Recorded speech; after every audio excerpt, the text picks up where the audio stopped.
हाँ, स्वागत है आप सभी का HL तुर्की जीके चैनल पर। तो फिजिकल एजुकेशन के महत्वपूर्ण प्रश्नों पर रिवीजन। जी हाँ, प्रश्न नंबर 1123। प्रश्न नंबर क्या है? 1123। मांसपेशी के अध्ययन को क्या कहते हैं? यानी किसके अंतर्गत मांसपेशियों का अध्ययन किया जाता है? इसका सही उत्तर क्या होगा? सही उत्तर मायोलॉजी। मायोलॉजी मायोलॉजी के अंतर्गत मांसपेशियों का अध्ययन किया जाता है, जबकि हिस्टोलॉजी हिस्टोलॉजी के अंतर्गत ऊतकों का अध्ययन, जबकि साइटोलॉजी के अंतर्गत कोशिका का अध्ययन, और इसके अलावा माइकोलॉजी है ना, माइकोलॉजी के अंतर्गत कवक का अध्ययन किया जाता है, यानी कि फंजाई का। ठीक है ना। अब यह है मायोलॉजी। मायोलॉजी के अंतर्गत मांसपेशियों का अध्ययन किया जाता है, जबकि ऑस्टियोलॉजी के अंतर्गत ऑस्टियोलॉजी के अंतर्गत हड्डियों का अध्ययन किया जाता है। चलिए, प्रश्न नंबर 1124।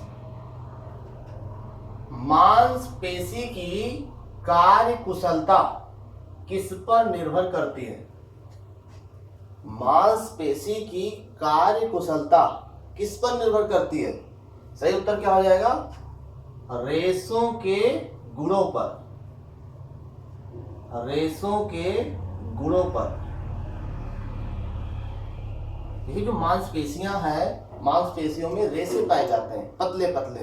वो जितने मजबूत होंगे उतने ही मांसपेशियां मजबूत होंगी और सहनशील होंगी, संकुचनशील होंगी और मजबूत और शक्तिशाली होंगी। ठीक है ना। चलिए, प्रश्न नंबर 1125। टी टेस्ट परीक्षण का प्रारंभ किसने किया था? टी टेस्ट परीक्षण का प्रारंभ किसके द्वारा और कब किया गया था, ये बताना है। इसका सही उत्तर हो जाएगा विलियम सेली। क्या नाम है इनका?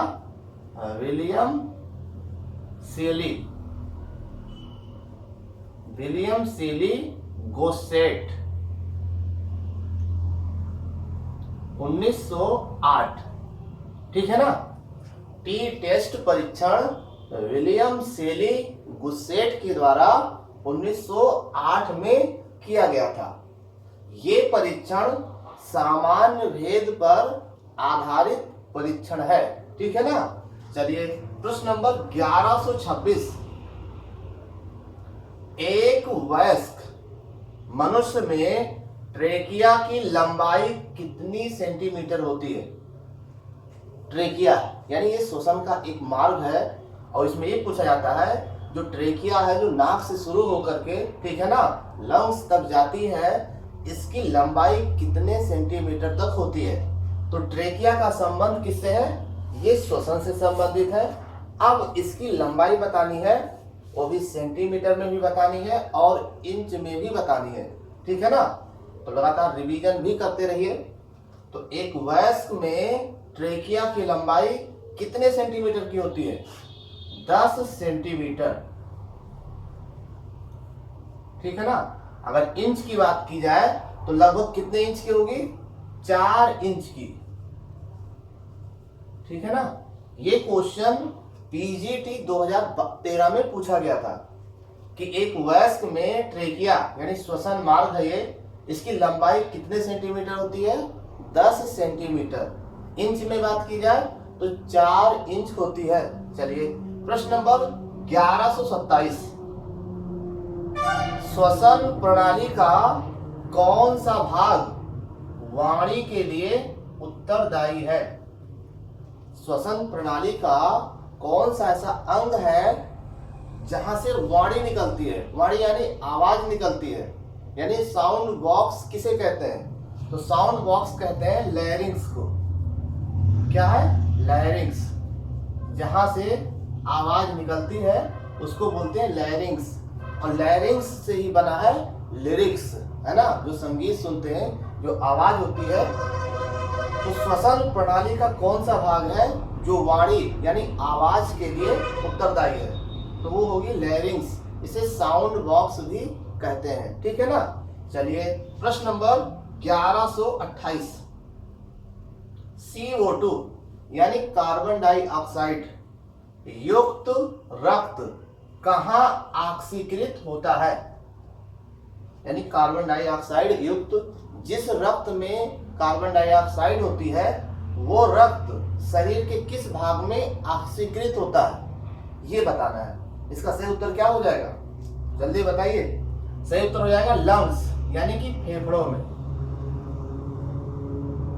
चाहे फेफड़ा कहिए, चाहे लंग्स कहिए और चाहे फुफ्फुस कहिए, तीनों एक ही नाम है, ठीक है ना।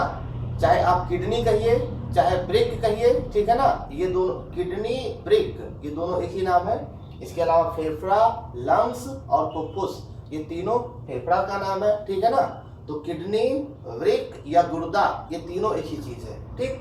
चलिए प्रश्न नंबर 1129, इसके पहले एक और महत्वपूर्ण प्रश्न, इसमें एक प्रश्न और बनता है कि फेफड़ा, ठीक है ना, फेफड़े की थैली का नाम क्या होता है? फेफड़ा जो है किस थैली के अंदर होता है, ठीक है, तो उसको बोलते हैं प्लूरल मेम्ब्रेन। फेफड़ा किस थैली के अंदर सुरक्षित होता है? प्लूरल मेम्ब्रेन के अंतर्गत। लेकिन अगर ये पूछा जाए कि हृदय किस थैली के अंदर सुरक्षित होती है, तो हृदय जो पेरिकार्डियम के अंदर सुरक्षित होती है। तो पेरिकार्डियम किसकी थैली है? हृदय की थैली है, जबकि प्लूरल मेम्ब्रेन फेफड़ा की थैली है, ठीक है ना। ये मांसपेशियों की बनी होती है, ये मांस की बनी होती है और ये फेफड़े की सुरक्षा प्रदान करती हैं या फिर हृदय की सुरक्षा प्रदान करती हैं, ठीक है ना। क्लियर हो गया ना। फेफड़ा, प्लूरल मेम्ब्रेन, हृदय, पेरिकार्डियम, ठीक। चलिए प्रश्न नंबर 1129, एक स्वस्थ मनुष्य में औसतन, क्वेश्चन को ध्यान से पढ़िए, एक स्वस्थ मनुष्य में औसतन जीवंत धारकता का मान लगभग कितना होता है? एक स्वस्थ व्यक्ति में औसतन जीवंत धारकता का मान लगभग, वायु की बात की जा रही हो, वायु की जीवंत धारकता का मान लगभग कितना होता है? 4 से 6 लीटर। 4 से 6 लीटर वायु की बात की जा रही है। एक स्वस्थ मनुष्य में वायु की औसतन जीवंत धारकता का मान लगभग कितने लीटर होता है? 4.6 लीटर, ठीक है ना। चलिए प्रश्न नंबर 1130, वायु की कुल मात्रा जो फेफड़ों में समा सकती है, वायु की कितनी मात्रा है जो फेफड़े यानी फुफ्फुस यानी लंग्स में समा सकती है, कितने लीटर? जिसका सही उत्तर हो जाएगा 5.8 लीटर। 5.8 लीटर जो है वायु फेफड़ों में समा सकती है, ठीक। चलिए प्रश्न नंबर 1131, किसके मापन के लिए वेट स्पाइरोमीटर का प्रयोग किया जाता है? ठीक है ना। किसके मापन के लिए वेट स्पाइरोमीटर का प्रयोग किया जाता है, ठीक। तो इसको बताना, इसका उत्तर क्या होगा? तो इसका सही उत्तर हो जाएगा जैविक क्षमता, है ना, वाइटल कैपेसिटी। जैविक क्षमता मापने के लिए, वायु की क्षमता मापने के लिए, ठीक है ना, वेट स्पाइरोमीटर का प्रयोग किया जाता है, ठीक। चलिए प्रश्न नंबर 1132, 1 ग्राम अल्कोहल बराबर होता है कितने कैलोरी के? यानी 1 ग्राम अल्कोहल में कितनी कैलोरी ऊर्जा होती है? तो 1 ग्राम अल्कोहल में 7 कैलोरी ऊर्जा होती है, ठीक है ना, 7 कैलोरी। अगर ये पूछा जाए कि 1 ग्राम वसा में कितनी कैलोरी ऊर्जा होती है, तो 9 कैलोरी ऊर्जा होती है, यानी 9.4 कैलोरी ऊर्जा होती है, ठीक है ना, ये ध्यान रखना। तो 1 ग्राम अल्कोहल कितने कैलोरी के? 7 कैलोरी के बराबर होती है, जबकि 1 ग्राम वसा कितने के बराबर होती है? तो 1 ग्राम वसा जो होती है वो होती है 9 कैलोरी के बराबर, ठीक है ना। हमारे शरीर को सबसे अधिक ऊर्जा किससे मिलती है? हमारे शरीर को सबसे अधिक ऊर्जा कार्बोहाइड्रेट से मिलती है। अगर ये पूछा जाए सबसे अधिक ऊर्जा होती किसमें है, तो सबसे अधिक ऊर्जा वसा में होती है, ठीक है ना। 9 कैलोरी ऊर्जा वसा में होती है, ठीक है। चलिए प्रश्न नंबर 1133, वाइटल ऑक्सीजन मैक्सिमम में सुधार लाया जा सकता है, किसके आधार पर VO2 मैक्सिमम में सुधार लाया जा सकता है ये बताना है। तो व्यायाम द्वारा, है ना, एक्सरसाइज द्वारा इसमें सुधार लाया जा सकता है। चलिए प्रश्न नंबर 1134, एक वयस्क व्यक्ति में, ठीक है ना, एक वयस्क व्यक्ति 1 मिनट में कितनी बार श्वास लेता है, ठीक। एक वयस्क व्यक्ति 1 मिनट में कितनी बार सांस लेता है। यहाँ पर हृदय धड़कने की बात नहीं हो रही है, हृदय तो 1 मिनट में 72 बार धड़कता है, लेकिन एक वयस्क व्यक्ति 1 मिनट में, क्वेश्चन को समझ लेना बहुत जरूरी है, बहुत जल्दीबाजी ना करें। हम हर दिन अगर 20 क्वेश्चन तैयार करेंगे तब भी बहुत ज्यादा क्वेश्चन हम लोग का तैयार हो जाएगा, ठीक है ना। एक वयस्क व्यक्ति में 1 मिनट में कितनी बार सांस लेता है, ठीक है ना। तो इसका सही उत्तर क्या हो जाएगा, 16 से 20 बार, 16 से 20 बार। एक वयस्क व्यक्ति 1 मिनट में 16 से 20 बार सांस लेता है, ठीक है ना।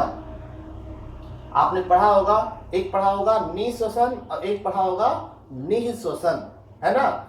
निःश्वसन का मतलब यह होता है यानी इंस्पायरेशन, सांस लेना निःश्वसन है, और सांस छोड़ना निःश्वसन है यानी एक्सपायरेशन है, ठीक है ना। तो एक होता है इंस्पायरेशन, इंस्पायरेशन मतलब सांस लेना, एक्सपायरेशन मतलब सांस छोड़ना, ठीक है ना। तो जितने तेजी से हम सांस लेते हैं उतने ही तेजी से सांस छोड़ते भी हैं। ऐसा नहीं कि सांस धीरे धीरे लेंगे और सांस जोर से छोड़ेंगे, ऐसा नहीं है। जितने गति से आप सांस लेंगे उतने ही गति से आपको सांस छोड़ना पड़ेगा।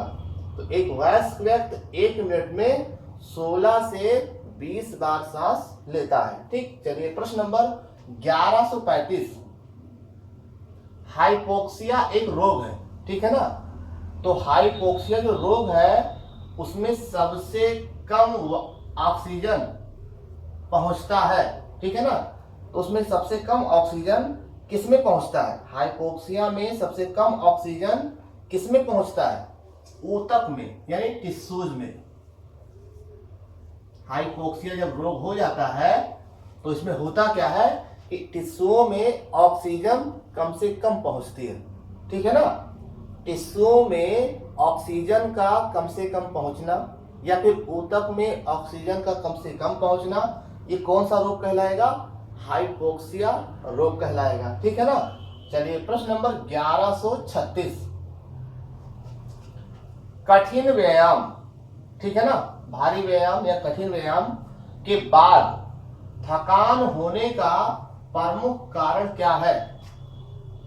कठिन व्यायाम करने के बाद व्यक्ति क्यों थक जाता है, आखिर उसमें ऐसी कौन सी चीजें आ जाती हैं जिसमें वो थकावट का एहसास उसको होने लगता है। जी हाँ, इसका सही उत्तर हो जाएगा दुग्धामल। क्या होगा, दुग्धामल। मांसपेशियों में दुग्धामल के जमाव के कारण या दुग्धामल बनने के कारण वो थकान का एहसास होने लगता है। दुग्धामल यानी लैक्टिक एसिड, वही चीज है, बस क्वेश्चन को थोड़ा सा घुमा दिया जाता है, ठीक है ना। चलिए प्रश्न नंबर 1137, श्वास लेते समय, है ना, जब हम सांस लेते हैं, समझते रहिएगा, जब हम सांस लेते हैं तो हमारे फेफड़ों के अंदर का दबाव घट जाता है कि बढ़ जाता है।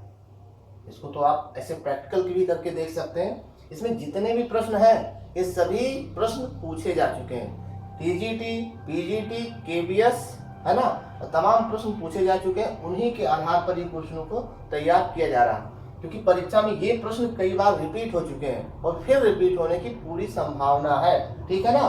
तो इसलिए इसको याद भी करते रहना, सिर्फ पढ़ना नहीं है, ठीक। श्वास लेते समय हमारे फेफड़ों के अंदर का दबाव घट जाता है कि बढ़ जाता है कि अपरिवर्तित रहता है, क्या इसका उत्तर होगा, ठीक है ना। तो आप अपनी तरफ से भी बता सकते हैं। तो इसका सही उत्तर क्या होगा, घटता है। ठीक, श्वास लेते समय हमारे फेफड़े के अंदर का दबाव क्या होता है, घट जाता है। चलिए प्रश्न नंबर 1138, ऑक्सीजन कर्ज यानी ऑक्सीजन डेप्थ, इसको बोलते हैं ऑक्सीजन डेप्थ, शब्द का आविष्कार कब और किसने किया था।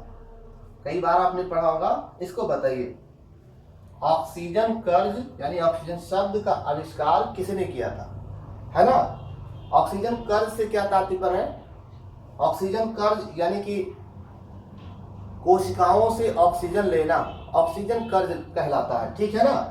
एक ऐसी स्थिति आती है जब थकावट बहुत ज्यादा होने लगती है, तो जो ऑक्सीजन कम पड़ने लगता है तो वो कोशिकाओं से ऑक्सीजन लेने लगता है, तो उसी को ऑक्सीजन कर्ज कहते हैं। तो ऑक्सीजन कर्ज जो शब्द है, इसका आविष्कार किसने किया था, एवी हिल।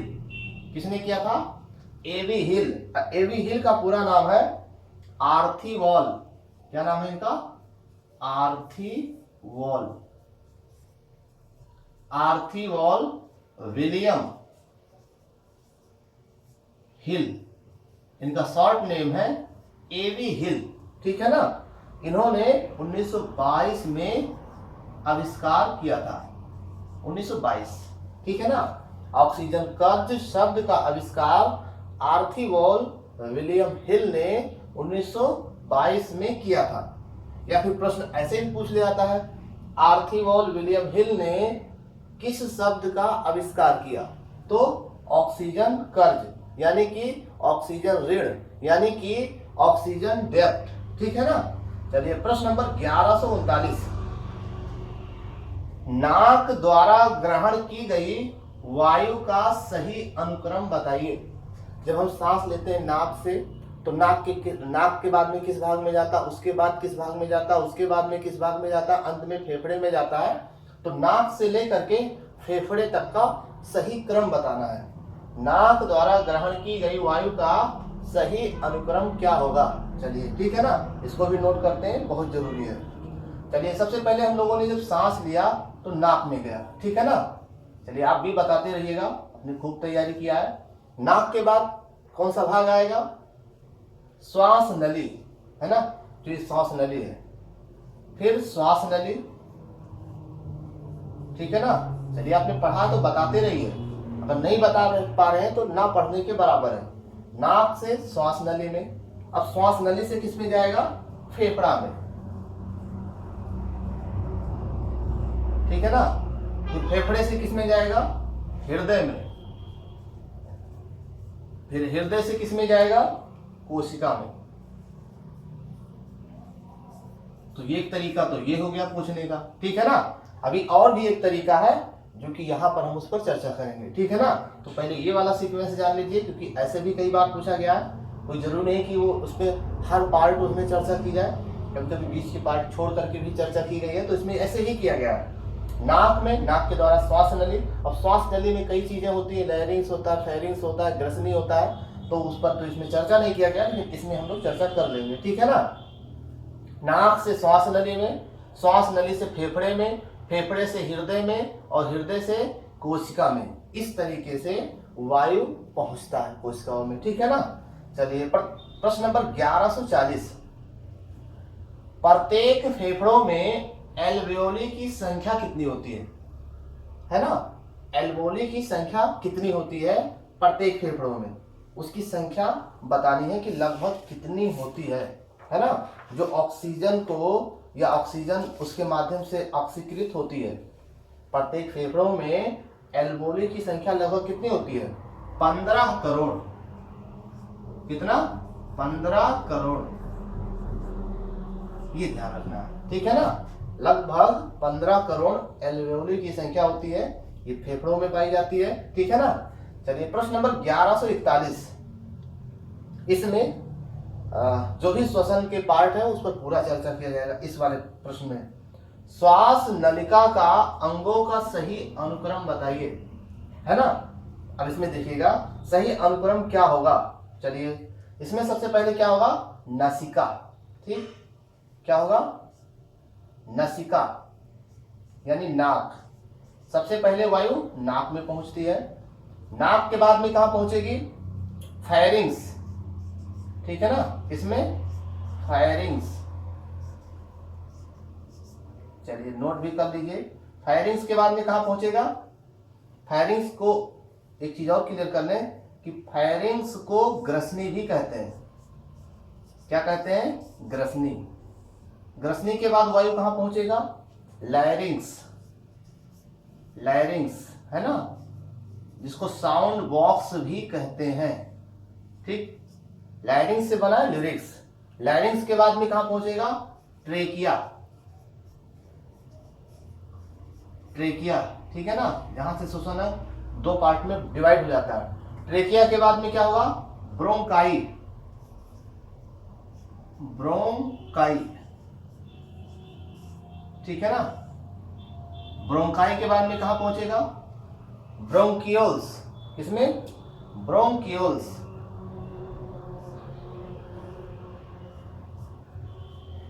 ब्रोंकियोल्स,